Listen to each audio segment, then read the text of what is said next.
নমস্কার, আমি সুচারু আপনাদেরকে স্বাগত জানাই আজকের ফুটবলের ট্রাম্প কার্ডে।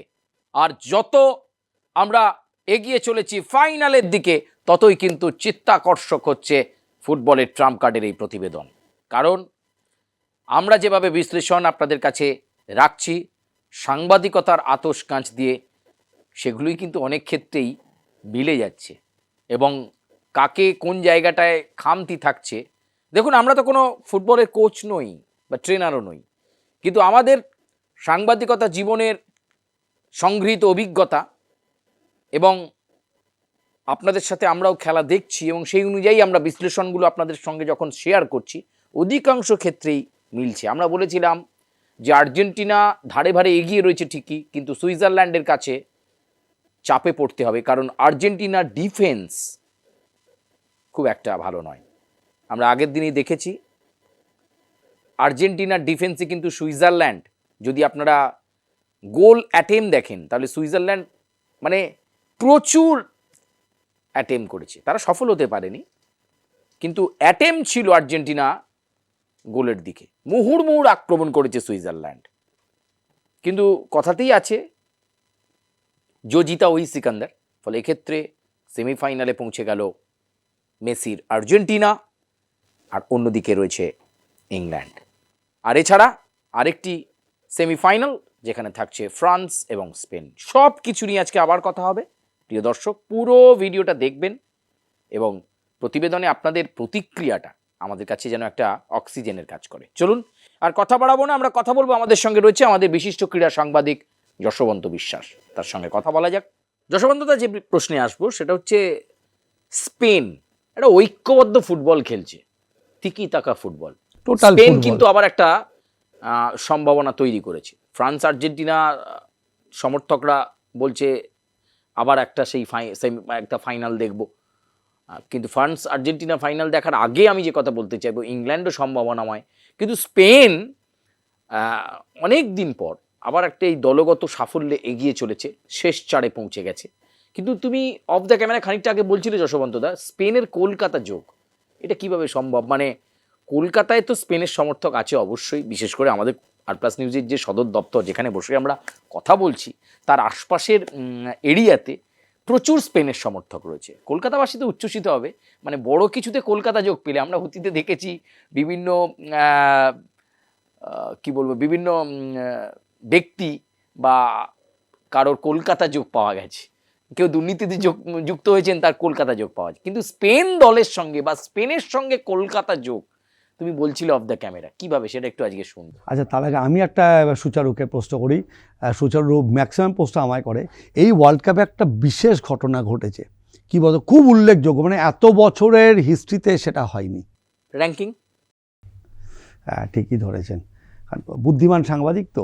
এই প্রথম দর্শকরা আপনারা হয়তো জেনে ফেলেছেন, যে মুহূর্তে আর্জেন্টিনা এবং এরা উঠে গেল, এই যে চারটে দল অর্থাৎ স্পেন, আর্জেন্টিনা, ফ্রান্স এবং ইংল্যান্ড, ফিফার যে লাস্ট যে ক্রমতালিকা প্রকাশ হয়েছে আমাদের জুন মাসে, তাতে কিন্তু 1, 2, 3, 4 এই টপ চারটে টিম এবার কিন্তু ইন সেমিস, অর্থাৎ সেমিফাইনাল যে যুদ্ধ, 90 মিনিটের যে যুদ্ধ, চারটি দেশ আর্জেন্টিনা, স্পেন, ফ্রান্স এবং ইংল্যান্ড, এরা কিন্তু ফিফার যে র্যাঙ্কিং তাতে 1, 2, 3, 4 বেস্ট অফ 4।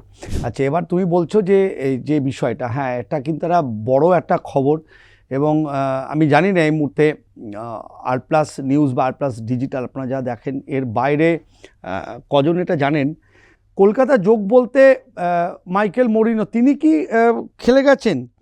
না, ইনি তো স্পেনে জন্মগ্রহণ করেছেন 96 সালে, 22 বছর বয়স, 6 ফুট 2 ইঞ্চি লম্বা, সব জানেন। কিন্তু তার যে প্রথম কার্যত যে ক্লাব 2014 সালে ওসাসুনা, তাদের বি টিম, তুমি জানো, এই যে বায়ার্ন মিউনিখ বা ডর্টমুন্ড এগুলো বা আর্সেনাল, এদের সব একাধিক টিম আছে যারা বিভিন্ন লিগে খেলে। ফাইনালটা তো প্রিমিয়ার লিগ, যেমন আমাদের এখানেও আছে, প্রিমিয়ার লিগ হচ্ছে, শুরু হয়েছে গতকাল। ইস্ট বেঙ্গল 3 গোলে জিতলো জস টেলিগ্রাফের সাথে, ব্যারেটো কোচ ছিল। মোহনবাগান মাঠে নামছে, পাঠচক্র, মোহামেডান সবাই এক এক করে নামবে। তো ওসাসুনা বিতে তাকে যিনি স্পট করেছিলেন বা যার হাত ধরে কার্যত তার ফুটবল যে দর্শন, ফুটবলের যে বেড়ে ওঠা, ফুটবলকে যে আরও বেশি করে ভালোবাসা, এই লোকটার নাম হচ্ছে কিবু ভিকুনা। এই দেখো, তুমি একটু চোখটা তাক করে ইয়ে হয়ে গেল, ভুলভাল না। স্পেন থেকে একদম এক্সক্লুসিভ ইন্টারভিউ কিবু ভিকুনা আর প্লাসকে পাঠিয়েছে। এই কিবু ভিকুনার হাত ধরেই কিন্তু এই যে 6 ফুট 2 ইঞ্চি, এবং কার্যত তুমি দেখো একটা প্লেয়ার দুটো ম্যাচেই কিন্তু পরিবর্তন প্লেয়ার হিসেবে মাঠে নামলো, দুটো শট করেছে, দুটোই উইনিং গোল, এবং এই মুহূর্তে স্পেনের জাতীয় হিরোর মর্যাদা পাচ্ছে। বহু বছর পর স্পেন আবার সেমিতে, হ্যাঁ, যদিও দেল বস্কে মিরাকেল করে দেখিয়েছিলেন।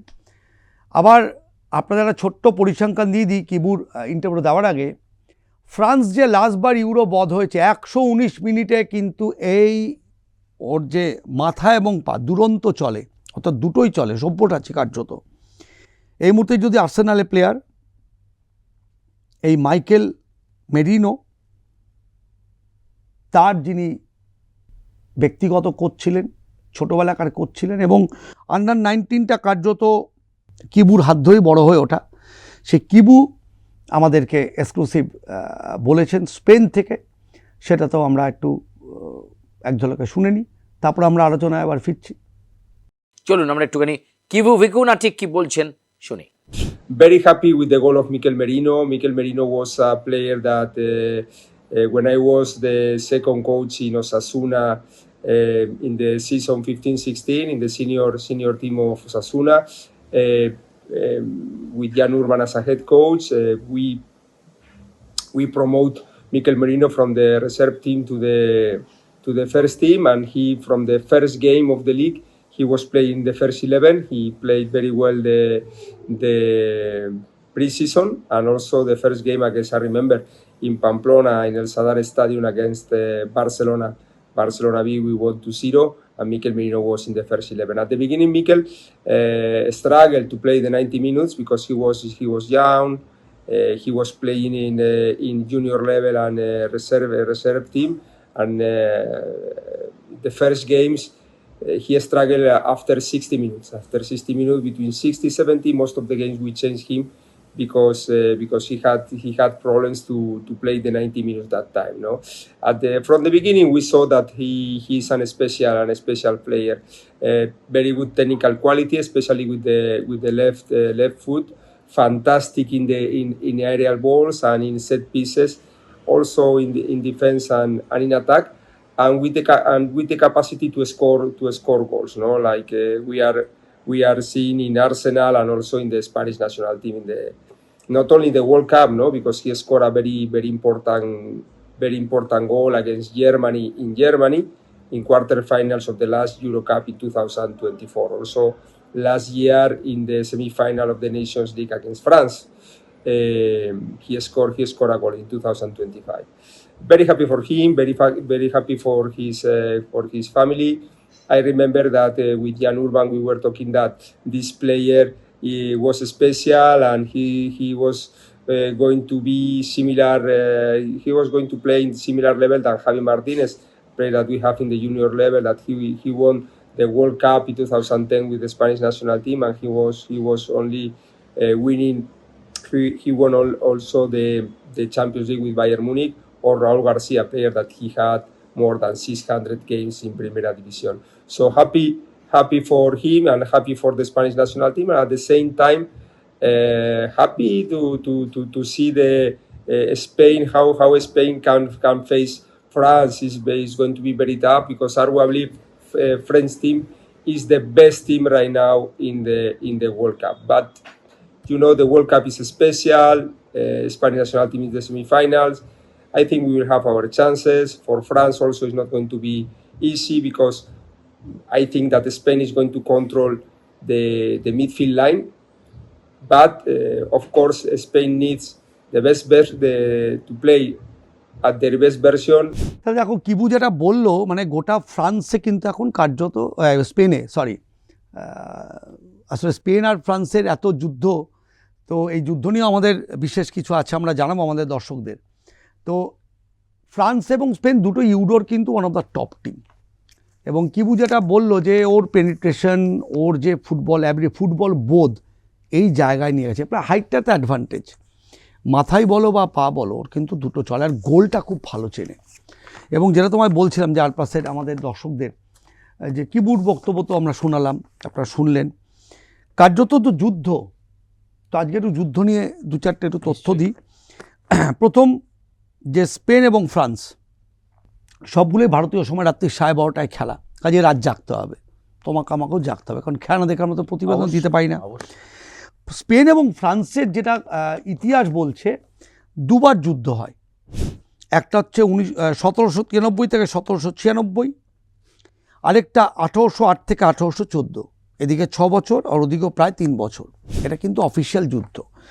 আর মাঠের যে যুদ্ধ, অর্থাৎ ফুটবলের যে মহারণ, ফুটবলের যে যুদ্ধ, তাতে মোট 38 বার একে অপরের মুখোমুখি তারা হয়েছে। এবং স্পেন এগিয়ে রয়েছে, 18 বার তারা জয়লাভ করে, ফ্রান্স 13 বার, ড্র হয়েছে 7 বার। অর্থাৎ তুমি যখন মুখোমুখি লড়াই বলো, স্পেন কিন্তু অনেকটাই ওয়েল অ্যাডভান্টেজ। এবং স্পেন যে টিমটা এখন খেলছে, দেখো ফ্রান্সও কিছুটা না এই দেমলে এমবাপ্পে জুটির ওপর কিন্তু অনেকটাই নির্ভরশীল, মুখাপেক্ষী। ওদের যে খেলার ধরন, নিঃসন্দেহে বড় প্লেয়ার রয়েছে, চুয়ামেনি রয়েছে, লিলিয়ান থুয়ার্ম রয়েছে, প্রত্যেকে ভালো, প্রত্যেকে ওয়ার্ল্ড কাপ উইনিং টিম। আর কিলিয়ান এমবাপ্পে দারুণ ফর্মে রয়েছে। কিন্তু স্পেনকে টক্কর দেওয়া বা স্পেনের যে হার্ডেল, এটা টপকানো কিন্তু বেশ মুশকিল। মানে কলকাতার যারা বা গোটা বিশ্বে, গোটা ভারতে যারা ফ্রান্সের সমর্থক, কাজেই হার্ট ব্রেক কিন্তু হতেও পারে। এবং লাস্ট যা পরিসংখ্যান, সেই পরিসংখ্যানে ভবিষ্যৎবাণী তো করা যায় না সুচারু, এটা বোকা বোকা লাগে শুনতেও। কারণ সেইভাবে আমি যেটা তুমি শুরুতেই আমাদের বললে যে আমরা কেউ তো ফুটবল কোচ নই, আমরা ফুটবলের কেউ নই, কিন্তু আমরা ফুটবলকে ভালোবাসি, আমরা সাংবাদিকতা করি, সেখান থেকে ফুটবল সম্বন্ধে যতটুকু জ্ঞান আমরা পাই বা অ্যানালিসিস, সেটা আমাদের দর্শকদের সামনে তুলে ধরি। এবং নিখাতভাবে, আমাদের মধ্যে কোনো ওই লাল লিস্ট বা নীল লিস্ট পাশে কোনো অনুঘটক দিয়ে আমাদের বিক্রিয়া ত্বরান্বিত করা যাবে না আরপ্লাসের। তো সেই দিক দিয়ে দেখতে গেলে আমি একটু স্পেনকে 1% এগিয়ে রাখছি। এই চ্যাম্পিয়ন্স লাক বা শেষ মুহূর্তে গোল করে যাওয়া, এই যে ফ্যাক্টরগুলো, এবং পেনাল্টি নেওয়ার সময় তুমি যদি মুখটা দেখো এমবাপ্পের, একটু টেনশানে আছে। আগের ম্যাচেই তো মিস করলো, একটু অতিরিক্ত ভরসা জন্মেছে নিঃসন্দেহে অধিনায়ক দেশের। তবে দিদিও দেশের মতো লোক আছে, কিন্তু স্পেনের যে কোচ অত্যন্ত চুপচাপ, ঠান্ডা মাথার অঙ্ক কষা কোচ। কাজেই নিঃসন্দেহে, আর স্পেন এমন একটা টিম, সেই পরিসংখ্যান আগেও দিয়েছি সুচারু, গত আমাদের যে 649 মিনিট কিন্তু গোল খায়নি, তারপর প্রথম গোল খায়। কাজে স্পেনের ডিফেন্সটি কিন্তু একদম দুর্ভেদ্য চীনের প্রাচীরের মতোই লাগছে। এক্ষেত্রে চীনের প্রাচীরের মতো স্পেনের যে ডিফেন্স, সেটা টপকানো খুব একটা সহজ হবে না। গোলকিপার তো মারাত্মক, যে ভুলটা বেলজিয়ামের গোলকিপার করেছে, যদিও থিবু কুর্তা থাকলে হতো কিনা আমরা জানি না, এই ভুল কিন্তু সেমিফাইনাল ম্যাচে ওদের গোলকিপার করবে। অর্থাৎ এরারটা অনেকটাই লেস থাকবে। আর স্পেন অনেক ঠান্ডা মাথার দল, ওরা ঠান্ডা মাথায় না খুন করে দেয়। আর এমনভাবে লাস্টে অ্যাটাকটা তোলে, যখন আসে ঝড়ের মতো, মানে তুমি এই ঝড়টাকে আমফান বা এরম টাইপের ঝড় একটা নাম দিতে পারো স্পেনের, যদি ওদের দেশে স্প্যানিশ ভাষায় কী বলে আমরা তো জানি না। কিন্তু টিমটা ওভারঅল কিন্তু কিছুটা এগিয়ে রাখবো আমি ফ্রান্সের থেকে। আর পরের যেটা বলছিলাম যে ইংল্যান্ড এবং আর্জেন্টিনা, হ্যান্ড অফ গড তো আমরা জানি। কাজেই মারাদোনা যেটা ফেস করেছেন, মেসি কিন্তু এটা এখনও ফেস করেনি। এবং পরিসংখ্যান যেটা আমরা আরপ্লাসের দর্শকদের জন্য আমি মিলে বার করেছি, সেটা হচ্ছে যে টোটাল ফুটবল ম্যাচে 14 বার যুদ্ধ হয়েছে, তাতে ইংল্যান্ড জিতেছে 6 বার, আর্জেন্টিনা 3 বার, 9, ড্র হয়েছে 5 বার। কিন্তু এখানে তো ড্রয়ের ব্যাপার নেই, পরিসংখ্যানও বলছি ইংল্যান্ড, পরিসংখ্যানে কিন্তু অ্যাডভান্স। এবং ইংল্যান্ডের মানে জুট অলওয়েজ গুড, এটা একটা ক্যাপশন বেরিয়ে গেছে। পরপর 2টো ম্যাচে ডাবল গোল, তুমি তো তাকে একদম ফেলে দিতে পারবে না। সাকা, ইচে, সর্বোপরি অধিনায়ক হ্যারি কেন, দুর্দান্ত ফর্মে রয়েছে হ্যারি কেন, অসাধারণ ফর্মে, মানে যেমন ক্লাব লেভেলে তেমনি দেশের হয়েও। কাজেই সব মিলিয়ে, এবং তুমি জানো যে 82-তে যে ফকল্যান্ডের যুদ্ধ, এটাও কিন্তু একটা ঐতিহাসিক যুদ্ধ ইংল্যান্ড বনাম আর্জেন্টিনার। কাজেই সব মিলিয়ে মিশিয়ে সেমিফাইনালের যে মহারণ, যে জ্বর শুরু হয়েছে, আমরা স্পোর্টিং লিওসে ফুটবলের ট্রাম্প কার্ডে, এটা কিন্তু একটা মারাত্মক জায়গায় চলে গেছে। কলকাতা রাত জাগছে, এবং কলকাতার উন্মাদনা আমরা তো দেখিয়েছি। তবে কলকাতার নিঃসন্দেহে আর্জেন্টিনার ফ্যান বেসটা বেশি, তারপরে কিছুটা স্পেন, যেহেতু লাল হলুদ যে রঙটা আমাদের ঐতিহ্যের সাথে, সবুজ মেরুন অর্থাৎ পর্তুগাল ছিটকে গিয়েছে, সেটা একটা তাদের মন খারাপ। তা আমার মনে হয় লাতিন আমেরিকার দল হিসেবে যেহেতু ওইটা ট্রান্সফার হয়ে গেছে এদিকে, কিন্তু আমাদের চন্দননগর সহ বেশ কিছু জায়গায় ফ্রান্সের আছে।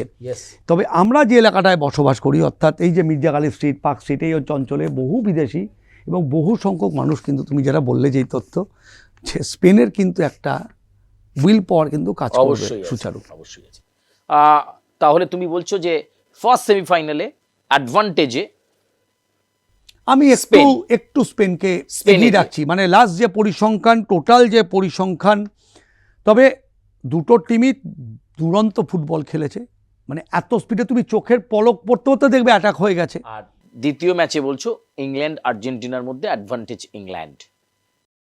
এক্ষেত্রে আমি অ্যাডভান্টেজ বলবো না, লিও মেসির জন্য অ্যাডভান্টেজ আমি বলবো না, কিন্তু দুটো দলে একদম মানে ওই তুল্যমূল্য, মানে 49.5 49.5 একদম মুখোমুখি থাকবে। ওই যে 90টা মিনিট, হ্যারি কেনের মাথা, তার সাথে মেসির।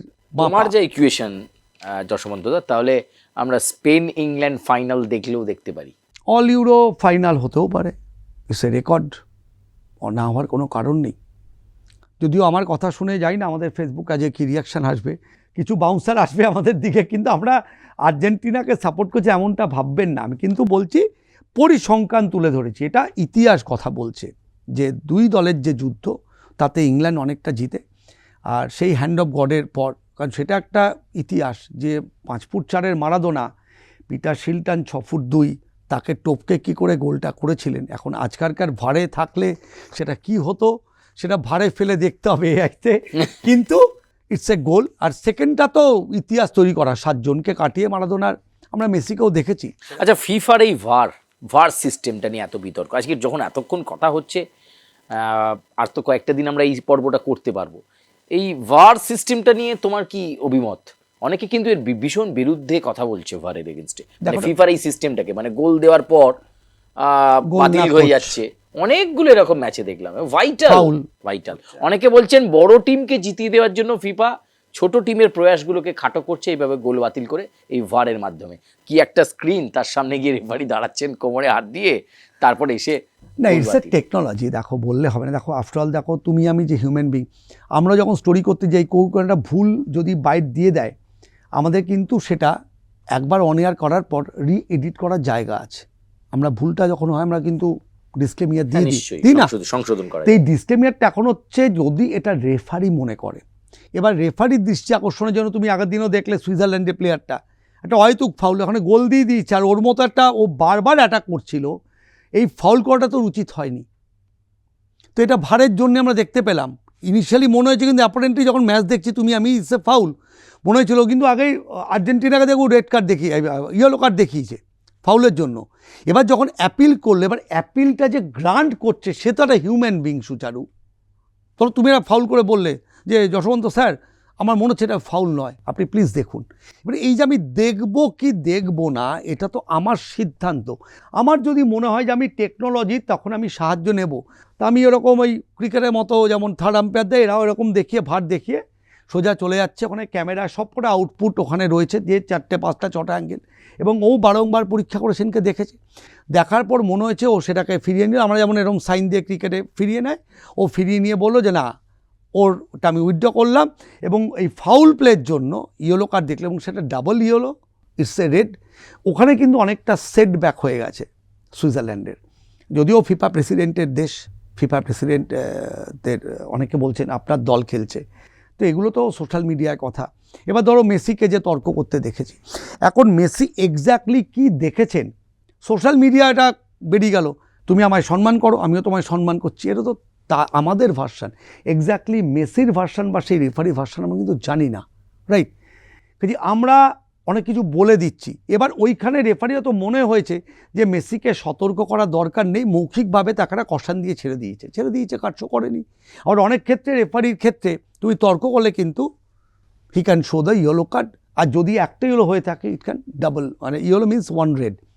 তো এক্ষেত্রেও তাই হয়েছে। এখন এটা তো টেকনোলজিকে তুমি, ও যদি কনফিডেন্ট থাকে, যখনই কনফিডেন্ট না, ও মনে হচ্ছে আমি টেকনোলজির সাহায্য নিই, আমার এটাই বলার। বাকি যারা ফিফা রেফারি বা আমাদের এখানকার ধরো প্রাঞ্জল আছে বা ইন্ডিয়ান যারা আছে, এরা আরও ভালো বলতে পারবে। বাট আমি যতটুকু আইন বুঝি, বা আমি যেহেতু একটু আধটু এসবের সাথে আছি জড়িয়ে, যদিও সেটা related to the cricket, not football, but cricket মাঠেও কিন্তু এই যে যারা ম্যাচ রেফারি হয়, ম্যাচ অবজারভার হয়, সে কোন সিদ্ধান্তটায় প্রযুক্তির সাহায্য নেবে কি নেবে না, ইটস ডিপেন্ড অন টু আমার কাছে। কি রে, তোর বেশ র্যাশ হয়েছে দেখছি। হ্যাঁ রে, কি করবো বলতো, র্যাশগুলো কিছুতেই কমছে না। অনেক কিছু ইউজ করলাম তবুও কমছে না। আমার মনে হয় তোকে কোনো একজন ভালো ডার্মাটোলজিস্টের কাছে দেখানো উচিত।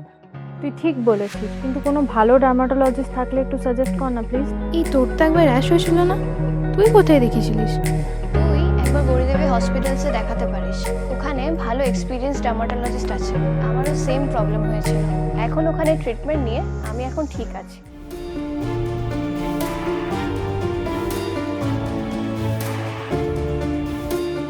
গৌরী দেবী হসপিটাল, রাজবাঁধ, দুর্গাপুর। যোগাযোগ 8001003333, 8001113333।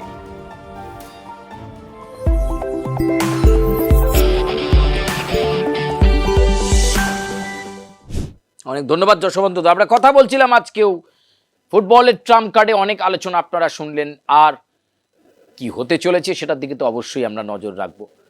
এবং আপনারা আপনাদের মন্তব্য করতে ভুলবেন না, লাইক করবেন, কমেন্ট করবেন, সাবস্ক্রাইব করবেন। এবং শুধু স্পোর্টসের খবর নয়, আমাদের প্ল্যাটফর্মে আপনারা সমস্ত খবর পান, রাজনীতির খবর, জিও পলিটিক্সের খবর, এছাড়াও আরও গুরুত্বপূর্ণ খবর আপনারা পান। সেটাগুলো দেখতে থাকবেন, সঙ্গে থাকবেন, এবং আমরাও চেষ্টা করব আপনাদের কাছে নতুন নতুন প্রতিবেদন তুলে ধরার জন্য। আপাতত আমরা দুজনেই বিদায় নিচ্ছি। ধন্যবাদ। ধন্যবাদ।